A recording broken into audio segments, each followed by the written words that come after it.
Good afternoon, everybody. Thank you so much for joining us.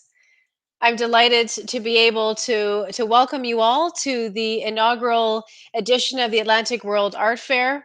Welcome to the opening reception and our opportunity to speak through the Curator's Choice. My name is Lisa Howie. I'm the fair founder of the Atlantic World Art Fair and also the director of Black Pony Gallery. Thank you so much to Artsy for loving the idea and the concept, an opportunity to reframe our region. Thank you so much also to the lead sponsor, Butterfield, for enabling this. Big thank you to the 8 partner galleries who joined me on it's been a sprint to the start, who shared in the vision. They've been working so hard to get us to this point. And in alphabetical order, the 8 galleries are Frame Center in Jamaica, Galerie Alma Blau in Curacao, Galerie Monin in Haiti, Olympia Gallery Jamaica, Ready Text Gallery Suriname, Sarah Grass Barbados, Susie Wong Presents Jamaica, and Turn Gallery in the Bahamas. Ladies, all lady exhibitors, thank you so much for driving us and helping us to get here. We are delighted to welcome Isolde Brielmaier, Curator-at-Large, the International Center of Photography, and Franklin Sirmans, Director of the Pérez Art Museum. So delighted to have them here and thank them so much for taking time to participate. I know they've got very busy schedules.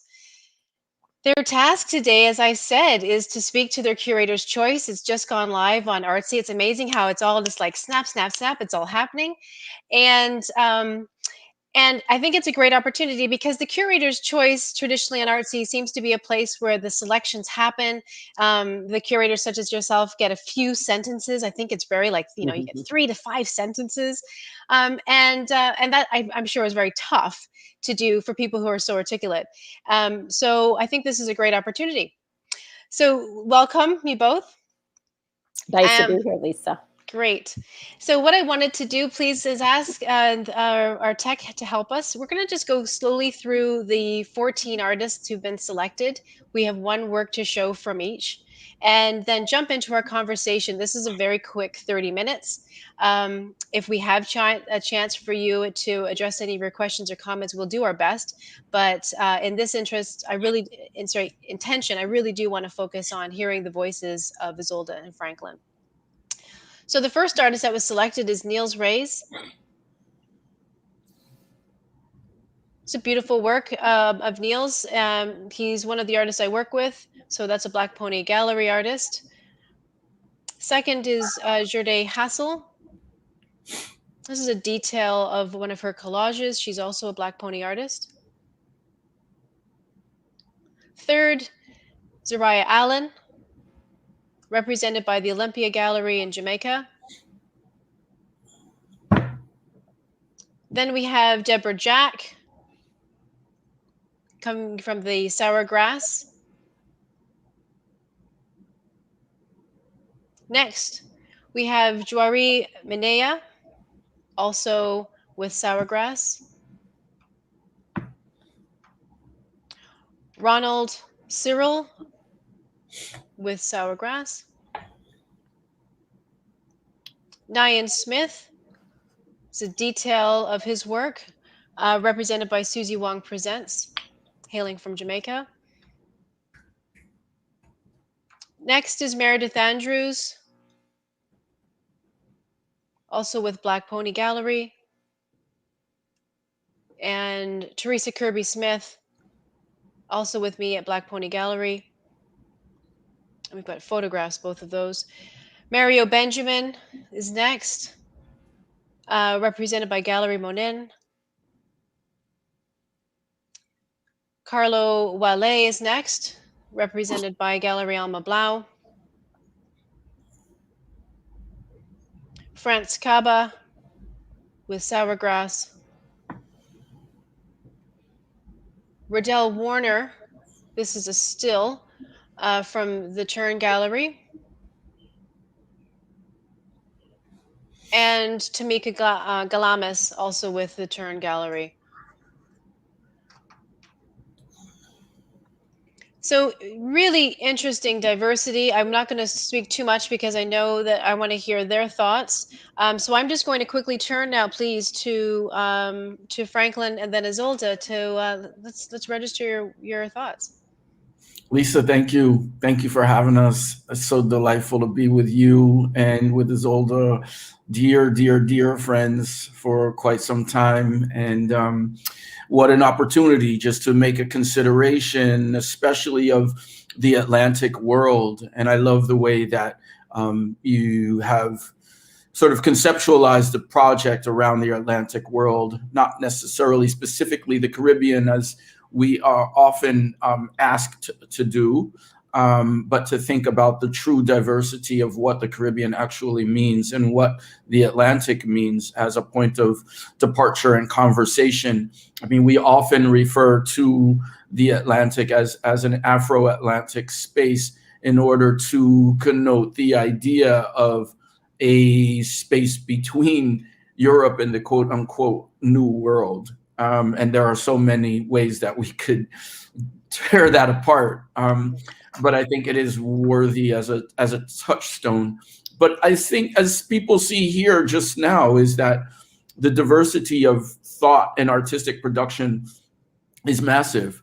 You mentioned names, you mentioned some galleries that are coming from different places, artists that are coming from varied places.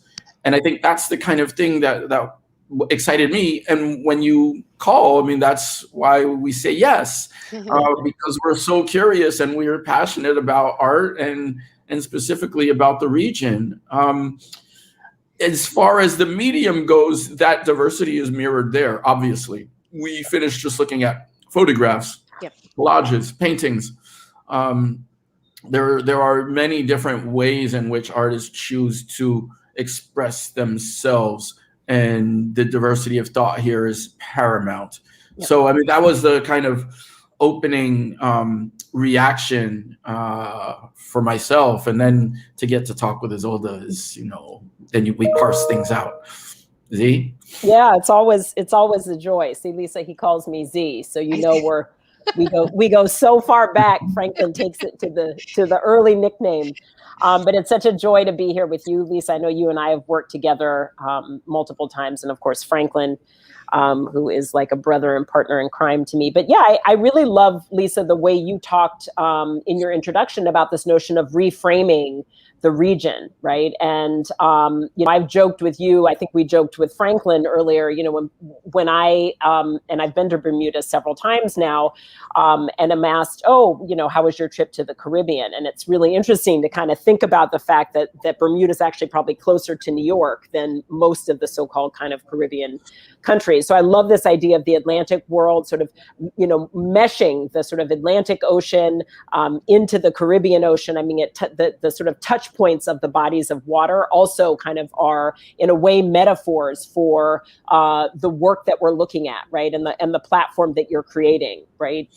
Sort of these sort of touch points of multiple geographic locations. And I think in terms of what Franklin said, I mean, for me, this was very much obviously about supporting your idea and the galleries, the wonderful women-led galleries that you mentioned, but also so much about visibility and offering up different points of entry for people to rethink how we see the Atlantic world, the Caribbean, the spaces of the Caribbean, and to, as Franklin and you both said, I think there's no better way to do that than look at these sort of visual articulations of these different kind of touch points, backgrounds, and sensibilities. So, there's so much depth and richness here in terms of all of the artists that we looked at. I think it was in the hundreds, but even the selections here, right, where we see artists engaging with landscape, portraits, portraiture, abstraction. There's a heavy sort of emphasis on surrealism, which I love, in this sort of, and I know Franklin's keen on that as well, this kind of otherworldliness, because in certain ways, given our particular moment, who wants to be exactly in this world? Isn't it nice to step out of it and exist in a sort of liminal imaginative space?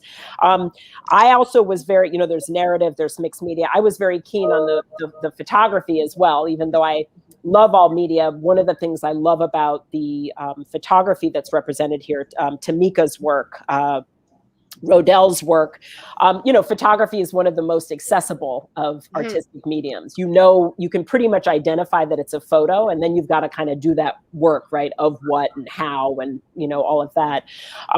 But I was really let's slow down. Let's pause and just have a quick look. Let's go back to Tamika's work. Tamika is number 14, and have a look at hers. Let's wait for that to come up.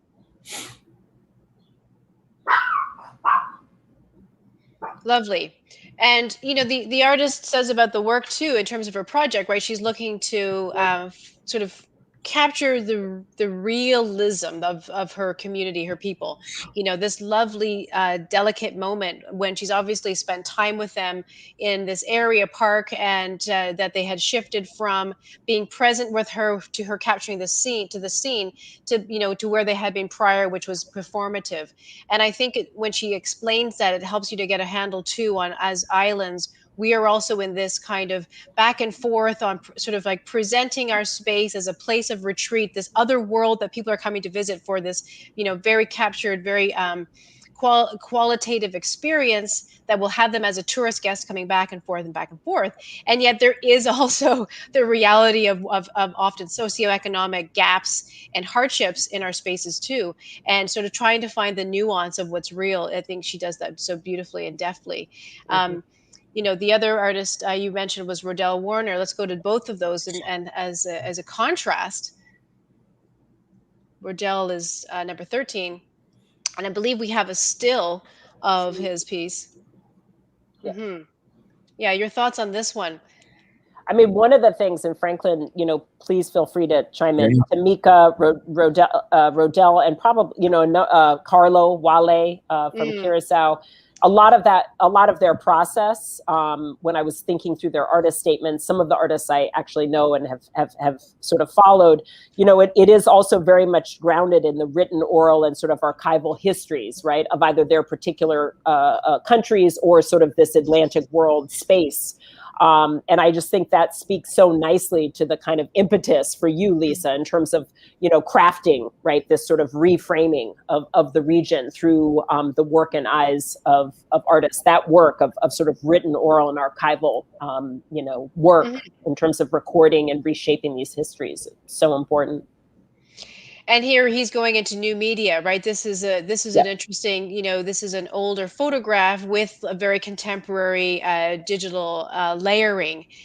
So as a still, right, we don't really get to see sort of how it all functions. I'm not sure if we're able to pull up Rodel's short. Can't remember what number it is, but if we can't, that's okay. If we could pull up actually Carlo Wale's piece, number 11.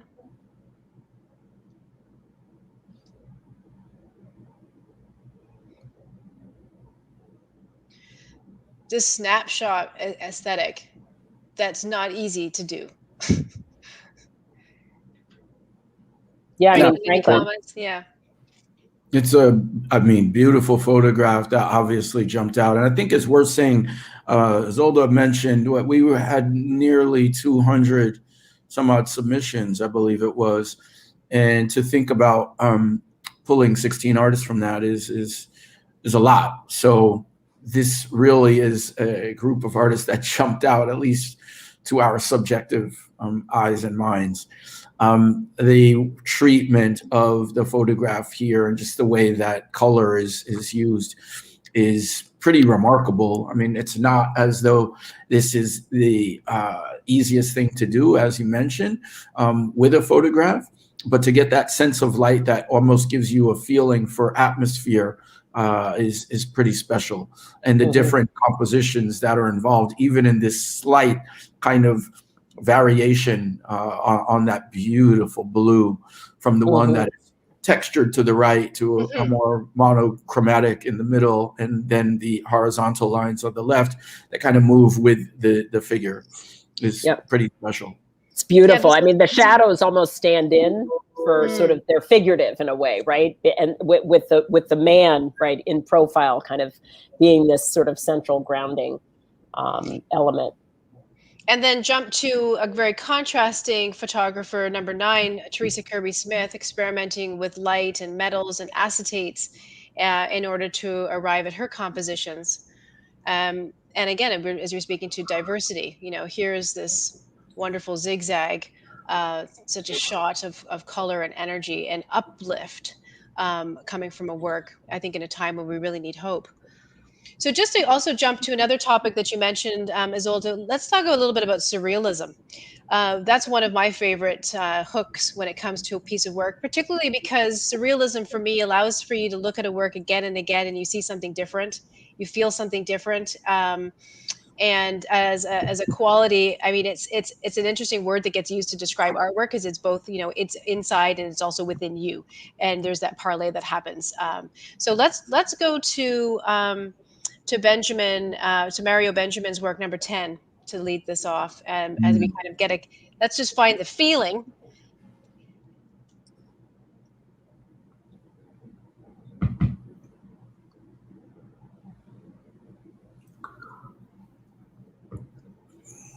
Such a gripping, compelling work. And then so go ahead. Mm-hmm. Franklin, did you want to jump in? Well, just that, I mean, he's a pretty special artist, and this is just a small slice of what he does. But this connection to expressionism and surrealism, obviously with roots in a more modern art historical past, but also obviously very much of the moment, and creating a feeling that is perhaps akin to a contemporary moment is what he is able to do with the most minimal of means. I mean, its simplicity belies its complexity in a way, and so this was one of the artists, I believe, that we were looking at many different works, and to try and put that into one is difficult, but it is testament to the group of artists that are involved, in that the caliber is so incredibly high. I mean, we're talking about an artist who has shown pretty regularly for quite some time. Mm-hmm. And to see that, mixed in with other younger artists who you might not be as aware of, is obviously why this is so important, and why I hope so many people will come to the site on Artsy. Absolutely. The other surrealist I wanted to jump into as well is Jourdai Hassel. She's number 5. The Container series. Even just to use that language for her title, I think this is Container number 6. Mm-hmm. Yeah. Fascinating work. Mm-hmm.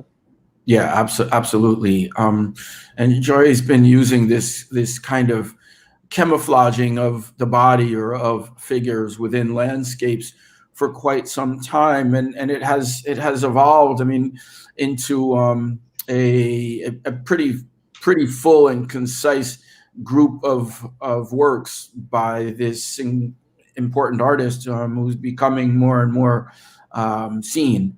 Isolde and I happened to work with Jourdai recently as part of a residency project here in South Florida, along with New Wave Art Weekend.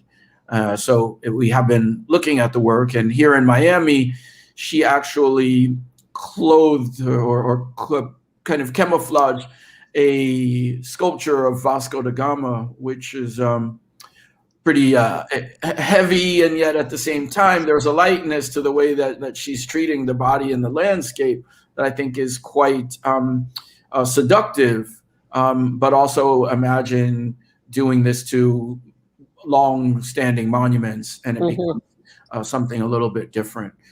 In this case, I believe this is more the artist instigating her own body and announcing her own presence within the landscape, which is equally as important.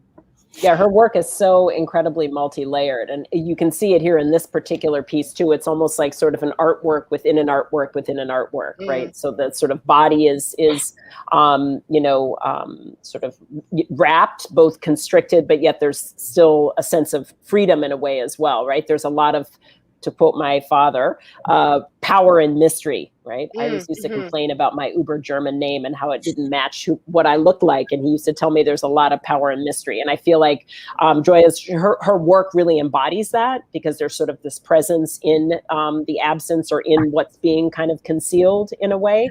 And then I just love the way she kind of places all of that loaded in layeredness, like within the context of the landscape. Right? Yep.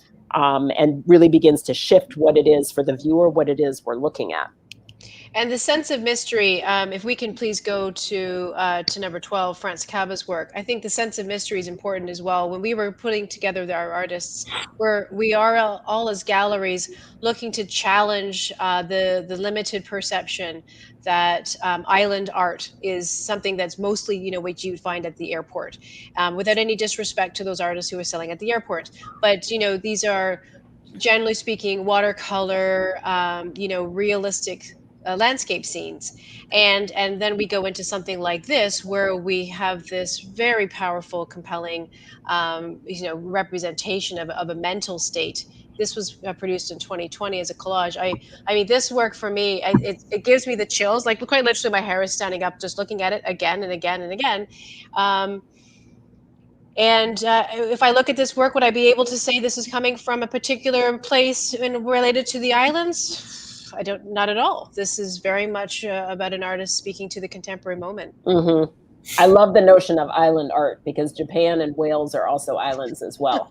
But in any case, what I loved about this work, and I know Franklin has some thoughts as well, is just the presence of the artist's hand and the level of sort of technical kind of skill and focus and repetition that I see just in looking, at the surface of the work.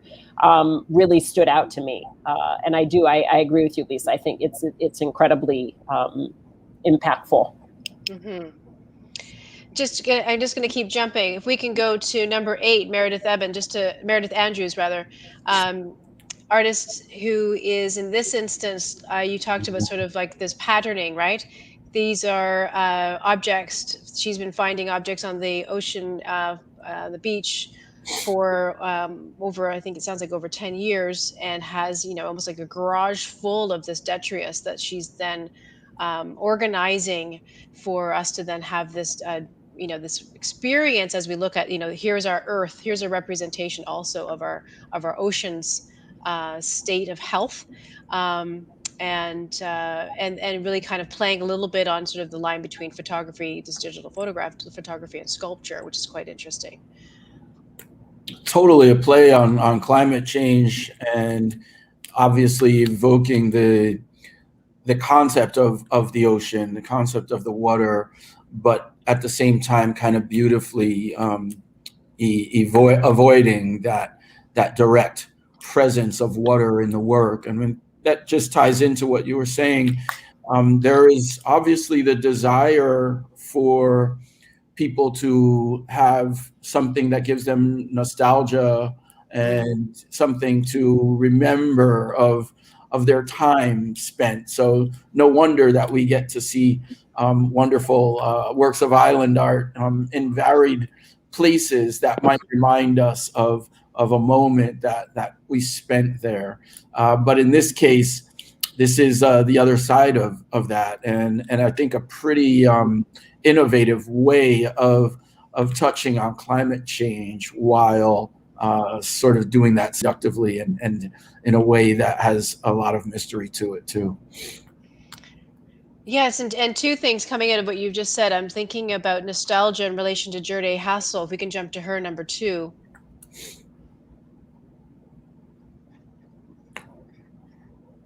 Here's a detail of a collage where she says about her work that she's, this sort of the reminiscing about identity, and basically also creating these completely new these new women that she brings to life, and portraiture as a genre is what we could also see quite strongly in the submissions to the fair as well. If we can go to number 1, to Niels Ray's, where Niels is very much a sort of an existentialist, looking at sort of his paintings are thick. They're so thick with texture. We own his work, and it's just you when you get up close to it, you want to feel his work as well. And he's commenting on sort of this uncertainty of this time, and how youth are actually surviving this contemporary moment. And I think that there's some of that going on as well, in terms of the continuum of the works in the fair. Mm-hmm. Yeah, I mean, to go back to Jourdai, I think, and this work recalls for me some of the kind of well-known contemporary artists, that sort of come before her. I think of Wageshi Mutu. I mean, you can go all the way back to Hannah Hoch and her collages, just thinking about the way in which an artist brings together disparate parts, right, to create a whole. And in a way that stands in as a metaphor for this notion of the Atlantic world, right, all these sort of disparate parts. And how do we sort of bring it together in some way, or do we even need to? I recall looking at many works by Jourdai. So some of it is collage, and some of the work was also very much grounded in painting as well, but still using these kind of disparate kind of what feel like disconnected parts to kind of bring them together through, kind of paintbrush strokes and different colors and different sort of applications of paint on the surface. Kyle, if we can go to number 2, just to jump, please. We're talking about Jourdai's work. We're looking at Niels Ray's work. And then if you can, and the reason why I wanted to put up a detail for Jourdai is that you can see that she has both the found objects as well as what you just said, Isolde, that she's painting as well. I know that this was, as a work, this was a work that took so many hours to make, and it's, yeah, there's this craftsmanship that's going in to creating these imageries and stories. That was another thing we talked about before we went online, was talking about some of the narratives and the artist statements themselves are actually saying that their works are speaking to narratives. So I'm thinking about Nyan Smith's work, number 7.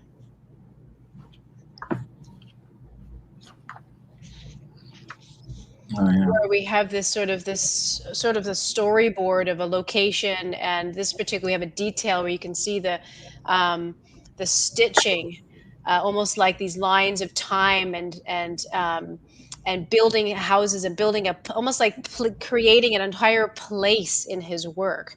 And another artist that does this so beautifully too, if we want to jump to number 6, is Ronald Searle's work. And we quite literally have this voyage, an impossible voyage,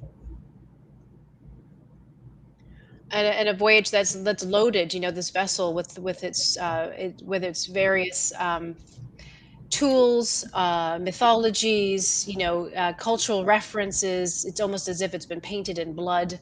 And the impossibility of the tree, the uprooted tree. Yeah. Beautiful. Mm-hmm. And raising questions, right? As galleries, we were looking at, let's look at work and artists whose work, yes, they're talented and their expressions are refined, but looking at work that raises questions, right? The collector in me is always looking to own works where I can come to it and sit with a piece, and every time I see something new, I think something different. I might actually arrive at a different perception based on like this work in relation to today's news. This is migration, past, present, future. Mm-hmm. It's very much kind of more of a global discourse. Yeah.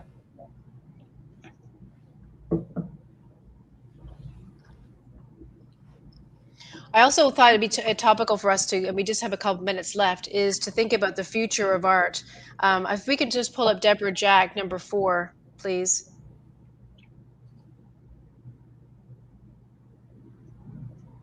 Where Deborah herself says that she's exploring the relationship of the natural world to memory and abstraction. This is sort of a harrowing image for anyone who lives on an island, or Miami. Exactly. Any place where these things come at you, Right. there's nothing more terrifying. And yet, in this detail, if we were able to see closely, here are some sort of spinning petals, along with it isn't barometric, but it's a suggestion of measurement and how we are actually trying to quantify this image in relation to how it affects or impacts the world. But I do find it interesting as the artist's interest that she's basically creating her own world, and this is just one of the series that helped to actually thread out those ideas. Now I realize we're at our 30 minutes. I knew this was going to be a slingshot of an occasion. I'm just going to pause and let you guys have your final words before I do a final thank you. Lisa, no, I mean, Lisa, this has been really great. Thank you so much for inviting us to review all of the work. I feel like I made some notes of artists that I was not that familiar with, which is always a real treat, I think, for people like me and Franklin, sort of when we kind of find new discoveries and then can follow them. But I'm really, really excited by this platform that you've created. And I'm hopeful. I really hope that people log on to Artsy. It's so great that they're hosting this art fair and really take some time to kind of explore what is going on in these this sort of convergence of all these different regions and all of the different kinds of artists that are creating work. As we've said here today, just incredibly diverse, approaching it from various different perspectives, conceptually, technically, in terms of narrative. So it's just been really refreshing. Thank you so much for having us.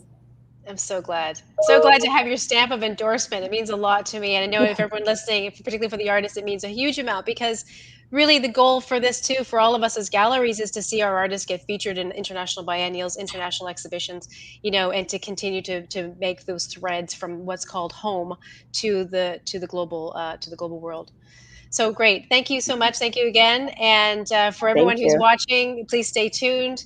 We do have an Instagram at event tomorrow, Wednesday.